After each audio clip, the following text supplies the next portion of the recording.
Et bonjour à tous, aujourd'hui on se retrouve, vous le voyez, sur le BTC face au dollar, mais surtout une chose, on va pas voir aujourd'hui une analyse classique, aujourd'hui on va vraiment parler uniquement aux investisseurs. Je pensais plus voir dans les commentaires ce genre de questions, mais elle a été posée, c'est-à-dire que grossièrement ici on me demande si c'est le moment de rentrer en piste pour investir de l'argent. Il y a eu des réponses plus que correctes en dessous, peu importe ici on n'est pas pour voir les réponses, etc. On va vraiment répondre à la question clairement. Est-ce que ici il est le moment d'investir sur du long terme sur le BTC et est-ce que comme dit c'est le moment de rentrer en piste. On va regarder ça. Premièrement, je pensais plus avoir ce genre de questions parce que je le rabâche et je le répète dans presque toutes mes vidéos de comment investir. Malgré tout, je suis obligé encore une fois de faire des grosses piqûres de rappel avec des vidéos qui sont uniquement basées là-dessus et fixées et vraiment avec cette direction pédagogique pour savoir comment investir sur finalement le BTC, voire même sur n'importe quel actif spéculatif. Ça va être fait aujourd'hui en vidéo parce que c'est méga important. C'est les choses les plus simples qui parfois sont le moins dites sur n'importe quel support, sur YouTube, sur Internet, etc. Et pourtant, c'est ça qui doit être le répété le plus possible, alors que c'est ce qui est finalement le moins stipulé sur Internet. Donc ici, on va en parler de manière assez franche. Premièrement, il faut savoir une chose, c'est que la réponse de est-ce que c'est le moment d'entrer en piste, c'est-à-dire est-ce que c'est maintenant que je dois investir, la réponse, je ne peux pas la donner de manière claire et simple. Ça va être une réponse beaucoup plus complexe que oui, vas-y, mettez 70 000 euros, maintenant à 8 350 $ et c'est fini, tu n'as plus rien à faire. Non, c'est beaucoup plus complexe. C'est-à-dire que premièrement, tu as un profil. Donc ici, clairement, il faut savoir que chacun a un profil, soit plutôt offensif, c'est-à-dire quelqu'un d'assez agressif dans son investissement, qui veut faire une rentabilité extrême, ou alors plutôt défensif, quelqu'un qui est plutôt prudent, qui veut faire une rentabilité, mais pas forcément extrême, et du coup, qui veut avoir une certaine assurance et une certaine sûreté. Encore une fois, c'est un profil, c'est-à-dire qu'il y a des gens comme au football qui sont ici attaquants et d'autres qui sont défensifs. Il y a des gens qui s'énervent dans la vie très rapidement et très facilement, et il y a des autres qui sont plus modérés, beaucoup plus réservés. Encore une fois, comme dit, chacun sa personnalité et ça se transparaît et tout simplement ça fait une translation sur également la manière d'investir. Donc il faut déjà savoir qui tu es. Une fois que tu sais qui tu es, est-ce que tu es quelqu'un qui veut vraiment prendre des risques ou quelqu'un qui veut au contraire être plutôt prudent? On va commencer l'explication de l'investissement pour quelqu'un qui est plutôt prudent, quelqu'un qui veut ne pas prendre trop de risques et se dire voilà, moi je veux investir mais voilà, j'ai pas envie de trop perdre d'argent si ça devait aller dans le mauvais sens et clairement j'ai envie de rentrer dans le marché quand j'ai une certaine assurance de retrouver un marché réellement haussier et non pas un marché qui est actuellement en range, c'est-à-dire finalement qui évolue entre les prix maximum des 19 000, presque 20 000 $ et ici minimum des 3 150 $ ici sur Bitstamp. Donc grossièrement, là maintenant il faut comprendre en plus de ça, c'est que pour le moment on n'est pas, et je préfère le préciser, dans un marché spécifiquement bullish. On est dans un marché de range, c'est-à-dire qu'on reste bloqué entre les deux prix donnés, ou on est dans un gros couloir. Donc grossièrement, on est là-dedans, on est dans un énorme couloir, on reste là-dedans. Le marché bullish confirmé à 100% se fera, et on pourra l'appeler marché bullish et non plus un marché de range, finalement un marché dans lequel on fluctue comme suit, dans un espèce de rectangle, entre une résistance et un support. On pourra réellement dire voilà, maintenant on est haussier quand on aura seulement et uniquement pété le dernier plus haut fait ici aux 19 000 $, presque 20 000. Une fois qu'on aura pété là au-dessus, on pourra redire ok, maintenant on est dans la phase du marché haussier. Actuellement, peut-être qu'on est dans un marché haussier. D'ailleurs, je préfère le préciser. Pour moi, on commence le marché bullish, c'est-à-dire que pour ma part également, le plus bas a été connu aux alentours des 3 150 $. N'empêche, je ne peux pas appeler pour le moment ceci un marché haussier. Pour le moment, c'est un marché de range, d'accord? Même si monte légèrement, pour le moment, on n'a toujours pas cassé l'ancien plus haut. C'est-à-dire que grossièrement, la personne qui est la plus défensive, c'est-à-dire la plus finalement conservatrice par rapport à sa stratégie, clairement, elle va attendre, premièrement, vous l'aurez compris, un signal de hausse définitive, claire et vraiment franche. C'est-à-dire que grossièrement, tant qu'on n'aura pas recassé les 19 000 et quelques dollars, tant qu'on n'aura pas cassé à nouveau, comme vous voyez ici, le dernier sommet, elle ne rentrera pas dans le marché. C'est-à-dire que là maintenant, les prix qui fluctuent entre les 3 000 et les 19 000 ne l'intéressent absolument pas. Elle attend quoi? Elle attend que le prix il continue son affaire, peu importe, et qu'il casse ce niveau-là. Une fois qu'elle aura cassé ce niveau-là, elle dira ok, maintenant il y a de nouveau un intérêt du public, il y a de nouveau une certaine hype, on est de nouveau avec des grosses bougies vertes, etc. Maintenant c'est intéressant et je vais investir pour être rentable assez rapidement. Elle, la phase ici de 2 années, parce que si ça dure depuis début 2018 jusqu'à actuellement, eh bien début 2020, toujours pas fini, ça peut encore durer 6 mois, 1 an avant de casser ici le plus haut, eh bien ça ne l'intéresse pas. Elle ne veut pas être bloquée dans quelque chose qui reste plutôt à plat, d'accord? Ça ne l'intéresse pas. Même si vous allez me répondre beaucoup, oui, mais si tu avais acheté les 3000, c'est-à-dire ici là-bas en dessous, voire même les 6000 ou peu même importe, clairement la rentabilité, le retour sur investissement sera un facteur beaucoup plus intéressant et beaucoup plus élevé. Il est vrai, mais là vous approchez déjà de quelqu'un qui prend un peu plus de risque dans son investissement. Ici je parle réellement de quelqu'un qui veut un investissement rentable directement, c'est-à-dire quelqu'un d'extrêmement finalement prudent et qui n'est pas intéressé par la rentabilité maximale, d'accord? Quelqu'un qui au contraire prendra beaucoup de risques voudra une rentabilité maximale. Quelqu'un de prudent, lui non, il veut juste avoir un retour sur investissement assez assuré sans pour autant avoir cette rentabilité maximale de facteur de rentabilité, d'accord? Donc ici clairement, il faut le comprendre qu'on a le premier profil comme dit, très prudent, donc qui attendra la cassure des 19 000. Ce profil-là peut être également un peu plus modéré, c'est-à-dire un peu moins, comme dit ici, sur la protection, sur l'assurance, etc., de sa position, et peut également se dire, ben voilà, maintenant je vois ici un second petit bull run qui s'est fait et effectué ici, entre, donc c'était les dates de janvier 2019, jusque finalement, c'était la date ici de juin 2019, on revoit vraiment une hausse assez intéressante. Je spécule bien entendu que c'est la fin du crash et qu'on retourne enfin dans un marché haussier qui reprend, qui va sortir de cette phase de range pour enfin s'extraire vers le haut. Ok, je vais commencer à investir. Malgré tout, comme d'hab et la même chose, elle va investir du coup seulement quand elle aura cassé le plus haut ici qui est aux alentours des presque 14 000, donc 13 800, presque 13 900 $. Ça, c'est le profil qui est toujours, vous l'avez compris, défensif à mort, mais déjà avec voilà, un peu plus de pétillant, qui a envie un peu d'attaquer n'empêche, et d'avoir un empêche un peu de rentabilité maximale, d'accord? En tout cas un peu plus élevé que si elle devait attendre ici bien les 20 000 pratiquement. Donc ça, c'est le profil, comme dit, le plus conservateur, le plus défensif que je pouvais vous expliquer. Maintenant, il y a un profil qui est, et d'ailleurs qui à mon avis concerne le plus grand monde, c'est le profil des personnes qui veulent, attention, essayer d'acheter le plus bas, d'accord? Malgré tout, encore une fois je le rappelle, étant donné qu'on veut essayer d'acheter le plus bas, c'est-à-dire que soit ici dans ce marché-là, acheter les 3000, soit ici dans ce dernier, parce que vous rentrez, peu importe, si vous rentrez seulement maintenant en 2019 dans le marché, vous avez d'office de louper les 3000. L'occasion n'était pas présente pour vous, vous êtes arrivé après. Donc ici on va parler du marché baissier, entre guillemets, qu'on reconnaît actuellement, c'est-à-dire cette phase-là, d'accord? Cette phase-ci, qui ressemble d'ailleurs au bull run, ici phase de correction et on va en parler, d'accord? Grossièrement, imaginons que vous rentrez maintenant dans le marché, je vais parler à vous, d'accord? Premièrement, du coup, vous essayez d'acheter le bottom. Donc le souci, c'est que le bottom, sauf si vous avez une boule de cristal, il est impossible, je préfère le préciser, personne, pas moi, pas vous, n'importe qui, il est impossible de le déterminer de manière sûre et dire ça sera là, à ce chiffre-là, le bottom, je vais acheter là et je vais acheter à 100% parce que je sais que ça sera là. Impossible, je préfère vous le dire, la personne qui vous fait croire ça, c'est un vendeur de rêve, c'est un charlatan, c'est clair et net. Malgré tout, ici, maintenant, comment faire? C'est-à-dire que grossièrement, il y a différentes manières de lisser ces points d'achat, d'accord? Premièrement, soit vous achetez en vous disant, voilà, j'ai par exemple, on va prendre l'exemple qui était donné dans ici le commentaire, ici on va prendre l'exemple ici, d'accord? Ici j'ai 70 000 à investir, comment est-ce que je fais? Grossièrement, c'est le bon moment et comment est-ce que je fais?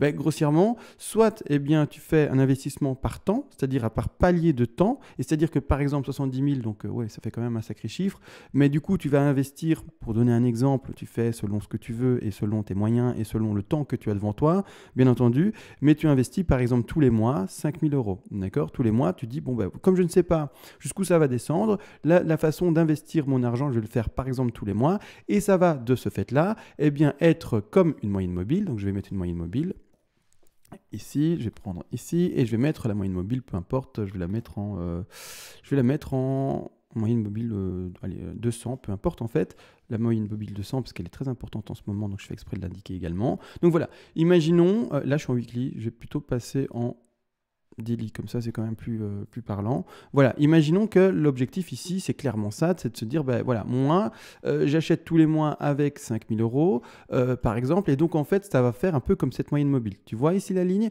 grossièrement tu n'achèteras grâce finalement au fait d'acheter tous les mois un tout petit peu, tu n'achèteras jamais forcément le top, même si un mois, par exemple en décembre, tu auras acheté du BTC à 18 000, presque 19 000 $, pardon, mais en fait, parce que tu vas attendre de nouveau un mois précédent ou après, eh bien, ce que ça va faire au niveau des prix, eh bien, ça va donner ici une moyenne. C'est ici carrément la moyenne mobile que tu peux indiquer ici. Et donc, ton prix d'achat va être lissé entre, par exemple, si on part vraiment sur cette moyenne mobile-ci, alors le calcul n'est pas fait par rapport aux chiffres que tu m'as donnés et également par rapport à la fréquence, tout simplement de l'investissement, mais c'est pour, bien entendu, illustrer le fait d'investir un tout petit peu tous les mois, d'accord? Ce qui va faire que finalement, si on devait vraiment prendre la moyenne mobile illustrée ici, tu aurais investi entre les 10 341 $ et un peu plus bas ici, les 4 440, d'accord? Donc finalement, une belle moyenne, tu retomberais dans la moyenne finalement globale dans laquelle il y a eu le plus de volume sur le BTC, et ce serait un bon investissement, n'empêche, et une bonne façon de faire. Malgré tout, ici également, il y a des gens qui ne veulent pas forcément faire ça tous les mois, etc. et veulent le faire sur des confirmations graphiques qui sont un peu plus franches par rapport au cours du prix, d'accord? Donc finalement le temps, ok, elles ne veulent pas le faire, elles veulent faire ça par rapport au cours du prix. C'est tout à fait possible également avec des indices. C'est-à-dire que premièrement, si vous arrivez maintenant, donc c'est-à-dire après le gros bull run qu'il y a eu en juin de 2019 et que vous êtes maintenant là, grossièrement, quand vous voyez, et ça c'est un petit conseil pour tous les actifs, mais tous, que ce soit crypto-monnaie ou pas, quand vous voyez un actif qui fait une correction alors qu'il y a eu une belle hausse et qui fait une correction par après de 50 à 61,8% de Fibonacci, tout dépend de l'actif. Encore une fois, le fondamental est extrêmement important, mais quand vous voyez une correction de 50 à 61,8% de Fibonacci, c'est-à-dire que quand finalement le cours baisse en termes de prix de plus de 50% de sa valeur, donc c'est-à-dire que grossièrement, quand on va retrouver ce rectangle-ci, alors je vais l'indiquer, c'est un bon point d'achat, d'accord? C'est équivalent pour Amazon, c'est équivalent pour Apple, pour toutes finalement les actifs du genre. Quand vous voyez vraiment une correction qui va rechercher les 50-61,8% de Fibonacci, c'est un bon point d'entrée pour investir, d'accord? Donc c'est-à-dire que premièrement, comme dit pour les mois ou les investissements en termes de temps, par palier, on va le faire en termes de prix. Donc ici, clairement, quand je vous dis que c'est intéressant d'investir entre les 50 et les 61,8% de Fibonacci, ça ne veut pas dire que vous allez d'un coup acheter avec par exemple les 70 000 $ qui étaient donnés dans le commentaire, ici à 100% à 70 000 $. Non, d'accord? Vous allez investir, par exemple, 50% à 50%, pardon, c'est-à-dire que si je vais prendre ma petite plume, déjà, premièrement, il faut décider en combien de paliers vous allez acheter. C'est-à-dire que vos 70 000 $, il faut les diviser. Vous dire, je les investis 5 000 par 5 000 par 5 000, ou 10 000 par 10 000 par 10 000, ou au contraire 15 000 par 15 000 par 15 000, et du coup 10 000 qui restent. Mais vous aurez compris, il vous faut des paliers. Il vous faut finalement des tranches, d'accord? Donc vous les déterminez, 4 paliers, 5 paliers, 6 paliers, 7 paliers, peu importe, c'est encore vous qui êtes maître de ça. Malgré tout, il faut le décider. Il faut le décider, c'est pas plus difficile que ça. Premier point d'achat, si on se retrouve dans ce marché-là et que vous arrivez maintenant, eh bien ce sont les 50% de Fibonacci. Vous achetez quand on arrive à ce niveau de prix à 8 500 $, par exemple, on va dire que vous avez divisé votre bague en 5, en 20%, d'accord? Vous achetez 20%, d'accord? À 8 500, d'accord? Par après, vous voyez que le cours, qu'est-ce qu'il a fait? Il a continué à descendre. Il a continué à descendre, mais du coup, vous avez acheté également les 61,8% de Fibonacci à 7 200 $, d'accord? Deuxième point d'achat intéressant théorique.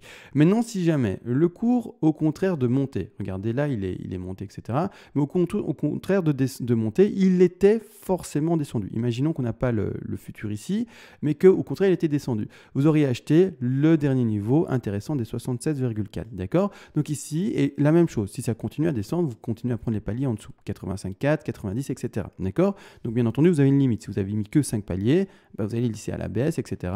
Également, il est important de comprendre, c'est que si jamais vous faites ce genre d'investissement par rapport finalement à la fluctuation des prix, et non pas du temps, il faudra avoir un camp. C'est-à-dire qu'il faudra que vous vous disiez, est-ce que le marché dans lequel je rentre est maintenant haussier ou baissier, et est-ce que du coup le bottom a bel et bien été connu, c'est-à-dire est-ce que le plus bas était bel et bien connu. Si la réponse dans votre investissement c'est le bottom a été connu, il n'y a pas de problème du coup pour investir et terminer son investissement presque au bottom, si ça devait descendre aussi bas, d'accord, presque du coup au double bottom. Malgré tout, si vous êtes dans un marché où vous vous dites mais non, le marché il va encore descendre, etc., mais dans ce cas-là, il faudra au contraire avoir des objectifs plus bas, d'accord, il faudra s'adapter par rapport à sa vision et par rapport à son analyse personnelle du cours, d'accord, c'est également important important à comprendre. Malgré tout, ici, on va quand même faire l'illustration de l'investissement le plus correct qu'il aurait fallu faire selon ce que nous a réellement dessiné le graphique et donc bien entendu le cours ici du BTC. Donc ici, pour le moment, on part sur 5 paliers, comme dit, ça peut être plus, ça peut être moins. Ça, c'est vous qui êtes maître. Premier palier d'achat qui a été fait ici, je vais mettre des petits rectangles parce que les ronds, comme indiqué avec des pinceaux, ça fait un peu brouillon. Donc on va mettre un petit rectangle. Je vais mettre des petits rectangles verts, ce sont des paliers d'achat. Donc le premier palier d'achat qu'on avait indiqué ici, le deuxième palier d'achat qu'on avait indiqué un peu plus haut. Donc on rappelle, hein, ce sont les 61 et les 50% de Fibonacci, vraiment des paliers d'achat plus que pertinents. D'accord? Donc ici, les 61, les 50% de Fibonacci, palier d'achat très intéressant. D'accord? Donc là, vous avez acheté 2 paliers. Maintenant également, il est intéressant d'acheter la cassure des résistances. Alors en fait, en gros, vous allez investir à chaque signal qui confirme la hausse, d'accord? Ou en tout cas, à chaque point clé, d'accord? Les points clés, c'était les 61,50. Ici, par après, on peut indiquer, vous le voyez bien, une résistance qu'on va dessiner, pas en vert parce que c'est pas très visible, mais en bleu, on peut dessiner une résistance ici qui indiquait la première phase de baisse. On a cassé cette résistance-ci. À la cassure de cette résistance-ci, il est encore bon également d'acheter. Donc, vous avez acheté en fait la vérité hein, par rapport à la chronologie du BTC. Vous avez acheté ici, d'accord, dans cette proportion ici, aux alentours ici, comme indiqué, des 8500 $, d'accord. Ensuite, ça a continué à baisser. Vous avez racheté ici, en fait, hein, quand on est vraiment dans l'historique, ici, aux alentours des 7200. Ça remonte, ça répète. On refait ici une cassure de break, c'est-à-dire une cassure assez franche, eh bien, de la résistance baissière. Là, vous rachetez un troisième palier. Maintenant, ce qui se passe, c'est qu'au contraire, bah, vous avez acheté 3 paliers, vous en reste 2. Dans cet exemple-ci, vous n'achetez toujours pas, d'accord. Vous n'achetez toujours pas. Le prochain palier d'achat intéressant, d'accord, ça sera celui quand on cassera le plus haut qui est indiqué par le dernier plus haut, donc ici, d'accord. Quand on cassera ceci, d'accord, là au contraire, il sera également intéressant d'acheter, d'accord. Là également, il sera intéressant d'acheter ici aux 10 354 $. Vous voyez, ça va lisser votre point d'achat, ça va grossièrement, pour le moment déjà avec seulement 4 points d'achat, ça va lisser, eh bien, si on met un petit pinceau, ça va lisser votre point d'achat aux alentours de ce prix-là, d'accord. Ça ne va pas lisser ici en haut parce que vous avez acheté en bas, ça ne va pas lisser extrêmement en bas non plus parce que bah, vous avez déjà acheté déjà un peu plus haut. Donc ça va vraiment lisser votre point d'achat à 8 375 $ plus ou moins. Malgré tout, vous allez me dire, mais du coup, mais quel est l'intérêt de faire ça si au contraire, ben, je pouvais peut-être acheter maintenant, déjà maintenant, ben, du coup, à 8300, être peinard en ayant acheté à 100%. D'accord? Le problème, c'est que comme on ne connaît pas l'avenir, là maintenant, ça a l'air sympa de se dire, ben, de toute façon, j'achète à 100%, ça revient au même que j'ai lissé ou pas mon achat. Le problème, c'est que comme dit, on ne connaît pas l'avenir, et si jamais le cours, lui au contraire, ben, de monter, d'accord, mais qu'est-ce qu'il fait? Ben, il descend. Il va revoir des 5000 $. Vous êtes là dans le bec dans l'eau et vous allez vous dire, ben mince, j'ai investi un peu trop tôt, mais 100%. C'est-à-dire que grossièrement, le prochain point d'achat qui a été dit et donné, eh bien, c'est quand on cassera, vous l'avez bien compris, le dernier plus haut, hein, en tout cas, en l'occurrence avec 5 points d'achat, celui-ci. Quand on cassera ça, on repassera à l'achat à 7 376 $. Mais malgré tout, tant qu'on n'a pas ça, on n'aura pas investi nos 20 derniers pourcents. Ces 20 derniers pourcents, si jamais le cours maintenant, au lieu de monter, eh bien, il baissait, ah ben vous serez extrêmement content, bien entendu, d'investir. Et là, vous aurez encore une fois réussi à investir plus bas, d'accord, en s'approchant un maximum à chaque fois du bottom. Donc ça, c'est important à comprendre. Encore une fois, ici, je trouve que 4, 5 niveaux d'achat, c'est un peu limite. Clairement, essayez d'en avoir un maximum, vraiment un peu plus que 5, n'empêche, 6, 7, 8, même presque 10, c'est vraiment pas mal, histoire de lister un maximum, avoir vraiment à chaque fois des indices qui peuvent confirmer. Ici 5, j'étais un peu, je trouve, un peu restreint et un peu serré dans mes positions pour entrer en achat. On était vite passé à court, c'est pour ça que j'encourage quand même à en avoir un peu plus pour pouvoir vraiment mieux lisser ces points et vraiment bien avoir un prix, comme dit, très lissé, un peu comme une moyenne mobile, d'accord. Donc ici, pour le moment, voilà comment ça se passe. Donc ici, d'ailleurs, le prochain point d'achat, si vous voyez que le cours, il baisse, d'accord, maintenant il descend. Le prochain point d'achat, ça sera comme dit, les 76,4% de Fibonacci. On va l'indiquer. En termes de Fibo, c'est assez intéressant et important de faire. C'est-à-dire, le prochain point d'achat se retrouve ici. Hop, le petit rectangle qui est indiqué là, aux alentours des 5700 $, d'accord. Et après, si vous avez plus de points d'achat, bien entendu, plus de paliers que ici montre un exemple, eh bien, vous continuez à lisser vos points d'achat, bien entendu, par après, à chaque confirmation haussière ou au contraire à chaque confirmation baissière, d'accord. Donc ça, c'est important de comprendre. Ça, c'est le profil, vous l'aurez compris, c'est finalement modéré. Quelqu'un qui est sur la défensive, mais qui essaye tout de même d'acheter le bottom, sans pour autant se dire je vais acheter le bottom, parce que ça ne l'intéresse pas forcément d'avoir le bottom, parce que il a ce profil qui est tout de même de se dire je vais essayer de me faire un max de thunes, mais sans prendre trop de risques, d'accord? Parce que je ne sais pas malheureusement par où va le cours. Malgré tout, il y a maintenant, vous l'avez compris, l'investisseur extrêmement offensif. Celui-là, il est là pas pour rigoler, il est là clairement pour faire un maximum de thunes, grossièrement, hein, on va parler comme ça. C'est-à-dire que lui, les paliers, rien à faire, il ne veut pas entendre parler des paliers. Lui, tout ce qu'il veut, c'est une rentabilité extrême, grossièrement, c'est-à-dire qu'il va prendre beaucoup de risques, il va faire son analyse et il va se dire, ben moi, le plus bas, clairement, c'est ça qui va se passer, hein. Il va faire son analyse, il va être extrêmement confiant et il va être vraiment très agressif dans ses positions. C'est-à-dire qu'il va faire son analyse et il va dire, ben, pour moi, le bottom, c'est d'office, par exemple, qui sait maintenant. Voilà. Disons que pour lui, c'est d'office ça, d'accord? C'est d'office ici les 8430 $. D'accord? Peu encore.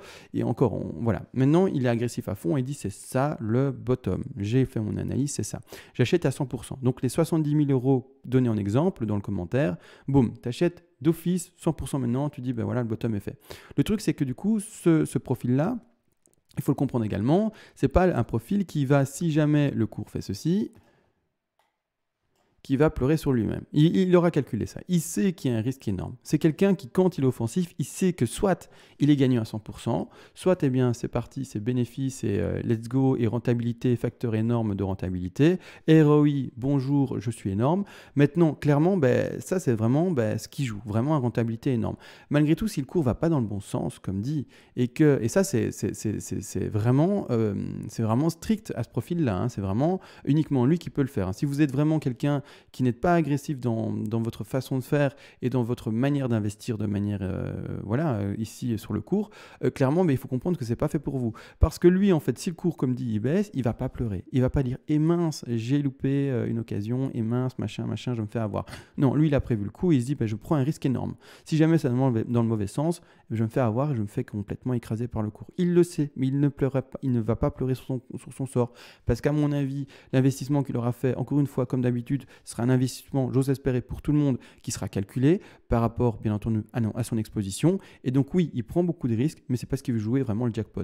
Maintenant, bien entendu, également, c'est quelqu'un qui, si jamais il voit que le cours ne va pas dans le bon sens, osera se retirer du marché. C'est-à-dire que grossièrement, s'il voit que le cours ne va pas dans le sens qu'il voulait, eh bien ce qu'il va faire, c'est qu'il va racheter donc quand il achète, il va revendre sa position, il était en BTC, il va repasser en dollars et il va dire, écoutez, je me suis trompé, j'attends la correction, j'attends des plus bas et je vais re-rentrer dans le marché. Ce qu'un débutant, un néophyte ou quelqu'un qui ne s'y connaît pas trop en investissement et ne connaît pas finalement cet investissement à 100% n'osera pas faire non plus. D'accord? Donc encore une fois, c'est ça, il faut faire attention et il faut avoir finalement allez, en espagnol ça va passer, les corones pour tout simplement oser, je ne voulais pas dire l'autre mot qui je trouvais un peu trop vulgaire, surtout dit en français, mais peu importe, il faut comprendre que ici, si vous n'osez pas sortir d'un marché, eh bien, vous risquez de vous faire piéger, d'accord? Vous risquez vraiment de vous faire piéger. Alors que ici, l'investisseur expérimenté, agressif, dans sa manière de faire, lui osera sortir du marché et dire je me suis trompé, je sors du marché, ou au contraire, j'assume le risque que je prends derrière, d'accord? Mais donc voilà, vraiment, encore une fois, c'est une question de profil. Je ne peux pas répondre de manière claire, du coup, si oui ou non, c'est le bon moment pour toi d'entrer dans le marché. C'est selon ton profil, d'accord? Donc maintenant, il y a 3 profils. Il y a le profil, comme dit, conservateur à fond, c'est-à-dire défensif à fond. Il y a le profil modéré, c'est-à-dire que lui, il essaye d'acheter en licence et prix d'achat, par palier en termes de prix ou par palier, comme dit, en termes de temps. Et il y a également, comme vu ici, le profil offensif à fond, qui prendra des risques énormes pour avoir une rentabilité énorme, mais qui malgré tout, lui, ne va pas pleurer sur son sort si ça ne va pas dans le bon sens et osera normalement fermer sa position, sortir de position, passer dans BTC, c'est-à-dire en position, à hors position, c'est-à-dire repasser en USD, c'est-à-dire par exemple en dollars. D'accord? Donc ici, clairement, il faut le comprendre. Chacun son profil. Maintenant, encore une fois, j'encourage les gens déjà se connaître, mais ne pas du tout investir à 100%. Ceux qui font ça, et c'est bête et c'est bizarre, mais ce sont les personnes les plus expérimentées. Les personnes souvent, en plus de ça, qui sont débutantes, on va dire néophytes, parce que je préfère encore une fois ce terme-là, souvent font l'erreur et investissent à 100% et n'ont pas réfléchi et utilisent finalement la stratégie d'investissement qui ne leur convienne absolument pas par rapport à leur profil. Donc encore une fois, c'est un peu contradictoire. Les personnes ne font pas ce qui leur convient, ne font pas les stratégies qui sont faites pour elles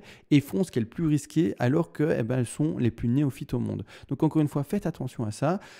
C'était une vidéo qui était, comme vous l'avez vu, nécessaire parce qu'en fait, je suis étonné, mais à chaque fois, il y a des gens qui reviennent avec ce genre de questions-là. Donc moi, mon rôle finalement, je sais que c'est peut-être pour certains abonnés rébarbatif, c'est répétitif, mais mon rôle c'est finalement d'appuyer sur le clou et de dire ben voilà, je sais que il y a plein de nouveaux qui m'écoutent et il faut vous le dire les choses et il faut que vous compreniez comment on fait, d'accord? Maintenant, c'est super important d'avoir ça en tête, de se dire ben voilà, il faut investir selon son profil et avec telle ou telle stratégie. Et il y en a plusieurs qui existent et laquelle me convient. Donc ça c'est important de le faire bien entendu parce que tous les mois, j'ai des nouveaux auditeurs, et voire pas quelques-uns, hein, vraiment des centaines, voire des milliers de nouveaux auditeurs qui me découvrent et il faut que je leur explique bien entendu. D'accord? Donc ici, je pense maintenant avoir vraiment tout dit.